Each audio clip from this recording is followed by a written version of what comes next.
جاتی ہے اور آدمی اپنی زندگی کھپانے کے بعد ایک نسل کو تیار کرتا ہے جو نسل ایمان اور امان اور اللہ کے کلام کی محافظ بن کر کھڑی ہوتی ہے۔ سینکڑوں افراد اس امت کے اندر آئے اور انہوں نے آنے کے بعد اپنی قیمتی جوانی کی دن اور رات لگائے اور اپنی صلاحیت لگائی، یہاں تک کہ میں نے آج تک قرآن پاک کا کوئی قاری ایسا نہیں دیکھا، کوئی معلم ایسا نہیں دیکھا جس معلم اور قاری کے پیروں کے اندر قرآن پاک کی نسبت پر دیکھنے کی وجہ سے گٹے نہ پڑ گئے، ان کے پیروں پر نشانات نہ پڑ گئے، بیٹھنے کی وجہ سے، محنت کرنے کی وجہ سے، مسلسل کوشش کرنے کی وجہ سے چٹائیوں پر بیٹھنا اور صبح سے لے کر شام تک بچوں پر محنت کرنا، ان کو قرآن کا قاری بنانا، قرآن کا عالم بنانا، قرآن کا عامل بنانا، اور ایک مسلسل کوشش کرنے کے بعد ایک ایسی زبان پر جو دیہات میں رہ کر اردو کے صحیح الفاظ بول نہیں سکتا، جو دیہات میں رہ کر زا کو جیم بنا دیتا ہے اور عین کو الف بنا دیتا ہے اور حمزہ بنا دیتا ہے، جو الفاظ قرآنی کو صحیح ادا نہیں کر سکتا، لیکن اس بچے کی زبان پر قرآن کے الفاظ اس کے لہجے کے ساتھ، ادائیگی کے ساتھ، انداز کے ساتھ، اس انداز سے اس کی زبان پر جاری ہو جاتے ہیں کہ وہ صاحب، وہ اصحاب جو اللہ کے کلام کی زبان اور معانی کو اپنے دل و جان سے جانتے ہیں اور ان کی مادری زبان اللہ کے قرآن والی زبان ہوتی ہے، وہ لوگ اس قرآن کے الفاظ اور اس کے آیتوں کو اس انداز سے نہیں پڑھ پاتے جس انداز سے ایک دیہات سے آنے والا بچہ پڑھ لیتا ہے۔ یہ محنت صرف اور صرف قرآن کی درسگاہوں میں ہے، جن درسگاہوں کے اندر ماں باپ اپنے بچوں کی انگلی پکڑ کر لاتے ہیں اور لانے کے بعد کہتے ہیں استاد جی یہ بچہ قرآن پڑھنا نہیں جانتا، اس کو قرآن پڑھنا سکھلا دو، یہ قرآن سمجھنا نہیں جانتا، اس کو قرآن سمجھنا سکھلا دو، یہ قرآن پر عمل کرنا نہیں جانتا، اس کو ایمان سکھلا دو، اعمال سکھلا دو، معاملات سکھلا دو، معاشرت سکھلا دو، اخلاق سکھلا دو۔ یہ سارا سب کچھ مدرسے کی چٹائی پر بٹھا کر ان بچوں کے دلوں میں گھول کھول کر ڈالا جاتا ہے اور سکھلایا جاتا ہے۔ ان مدرسوں کے اندر جو محنت ہوتی ہے وہ کوئی 10-20 روپے سے محنت نہیں ہوتی، لاکھوں روپے ایک ایک بچے کے اوپر لگ جاتے ہیں، لاکھوں روپے ان کے کھانے کے لیے، ان کے کمروں کے لیے،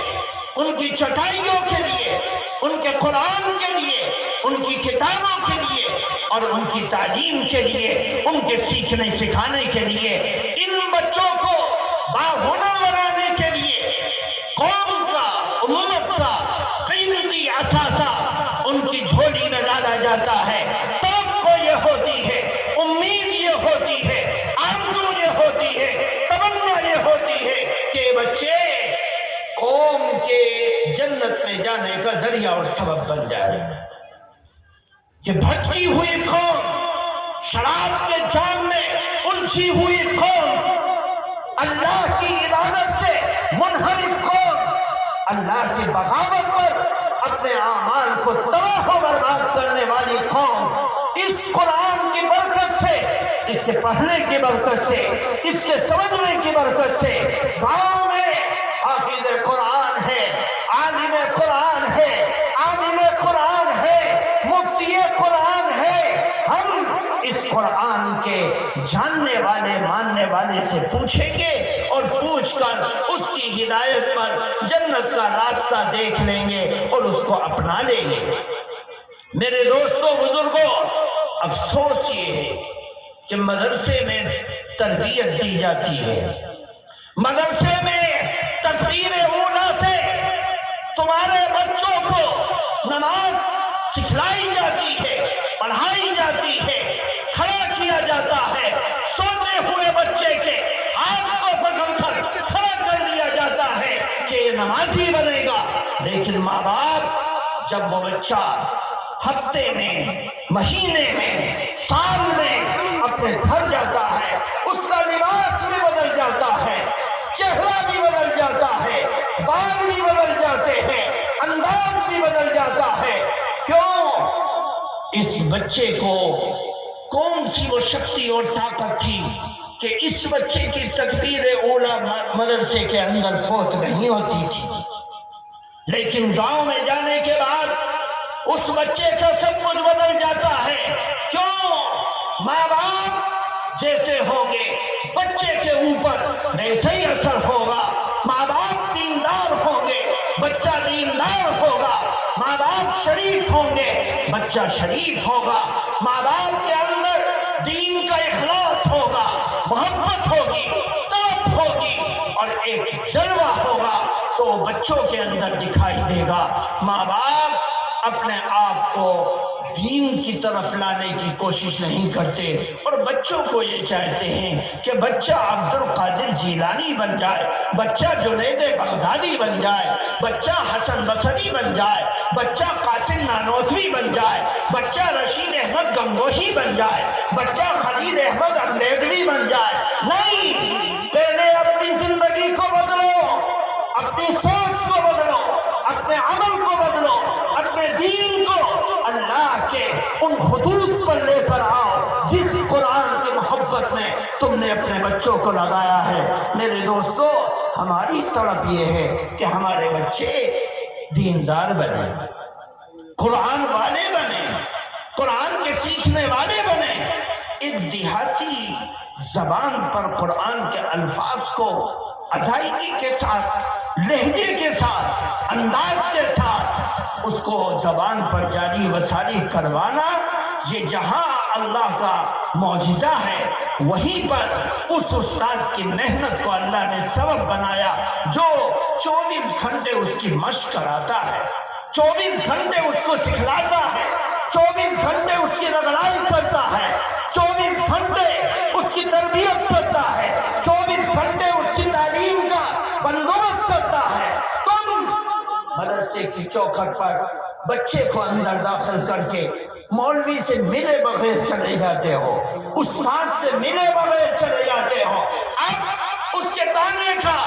پانی کا، کھانے کا، پڑھائی کا، پہننے کا، اس کے پڑھانے کا سب بندوبست اس مولوی کو کرنا پڑتا ہے جس کی دہلیز پر قرآن کی نسبت پر تم چھوڑ کر چلے گئے۔ تم نے کبھی نہیں پوچھا کہ مولوی صاحب میرا بچہ پڑھتا ہے، اس کے لیے کس چیز کی ضرورت ہے، ان بچوں کے لیے کس چیز کی ضرورت ہے۔ تم چاہتے ہو تمہاری چوکھٹ پر مولوی دستک دے، تم قرآن کی نسبت پر قربانی جب دو گے، اگر مولوی نہیں آئے گا تم قربانی نہیں دے سکتے۔ جب یہ قوم خود سے دین کی محبت میں کھڑے ہونے والی بن جائے گی تو انشاءاللہ قاسم نانوتوی پیدا ہونے لگیں گے، رشید احمد گنگوہی پیدا ہونے لگیں گے۔ میرے دوستو، اپنی دین کی طرف میں مزید اضافے کی ضرورت ہے۔ صرف بچوں کو ان مدرسوں کے حوالے کر کے اللہ کے نبی کی اس حدیث پر اعتماد مت کرو کہ بچے جنت میں لے جائیں گے، تو توبہ کے لیے تیار نہیں اور بچوں کے سہارے جنت کے بالا خانوں کو دیکھتے ہو۔ نہیں، اپنی توبہ کو ببانگ دھال اعلان کرو کہ ہم توبہ کرتے ہیں اور اپنے بچوں کو قرآن سے لگاتے ہیں۔ جب دیکھنا یہ انداز پیدا ہو جائے، ایمان میں مضبوطی آتی چلی جائے گی، ایمان میں پختگی آتی چلی آئے گی۔ آج ضرورت ہے کہ ان اداروں کے اندر اپنے بچوں کو بھیج کر صرف استاد اور مدرسے کے ذمہ داروں پر اپنے بچوں کو چھوڑ کر جنت کے بالا خانوں کو مت دیکھو، اپنی زندگی کو بھی تبدیل کرو، کیونکہ تمہارے خون کا قطرہ ہے جس کے اوپر لیٹ کر کے اس کی آواز کو درست کر کے، سماعت کو درست کرنے کی، بینائی کو درست کرنے کی، ہاتھوں کو درست کرنے کی، قدموں کو درست کرنے کی کی فکر کرنے والے مربی، معلم، شیخ اور اس کے استاد فکر کرتے ہیں، قرآن کرتے ہیں، ضرورت اس بات کی ہے کہ اس کا خون بھی درست ہو جائے جو ماں اور باپ کے ذریعے سے آیا ہے۔ اللہ تعالیٰ کا شکر ہے کہ آج یہ علماء کی جماعت، حکم حضرات کی جماعت اور یہ آپ جیسے غیور دیندار نوجوان اور بزرگوں کی جماعت یہاں پر موجود ہے۔ آپ کے سامنے ایسے بچے بیٹھے ہیں جن کی زبان سے جب قرآن کا بول نکلتا ہے موتی جڑتے، اللہ کی طرف خود بخود، اللہ کی طرف خود بخود ہمارے کان، ہماری زبان، ہماری توجہ سب کچھ چلی جاتی ہے کہ اللہ کا قرآن پڑھ رہا ہے۔ نہ سننے والے بھی سننے لگتے ہیں اور سننے والوں کی زندگی کی اور دل کی کیفیت بدلنے لگتی ہے۔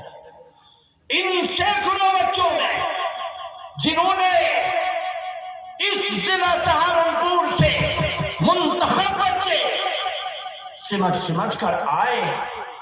اور آنے کے بعد انہوں نے قرآن پاک کا جو سما یہاں باندھا، ایک ایک بچہ موتی بکھیر رہا تھا،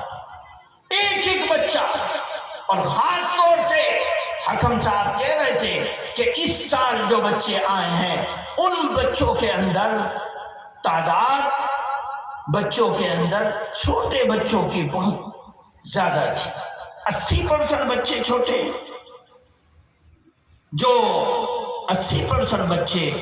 چھوٹے ہیں اور وہ اس مسابقے کے اندر شرکت کر رہے ہیں۔ الحمدللہ ابھی اس مسابقے کی تفصیل آپ حضرات کے سامنے آ جائے گی۔ حضرت صدر محترم تشریف لے آئے ہیں اور وہ اسٹیج پہ آتے ہیں انشاءاللہ۔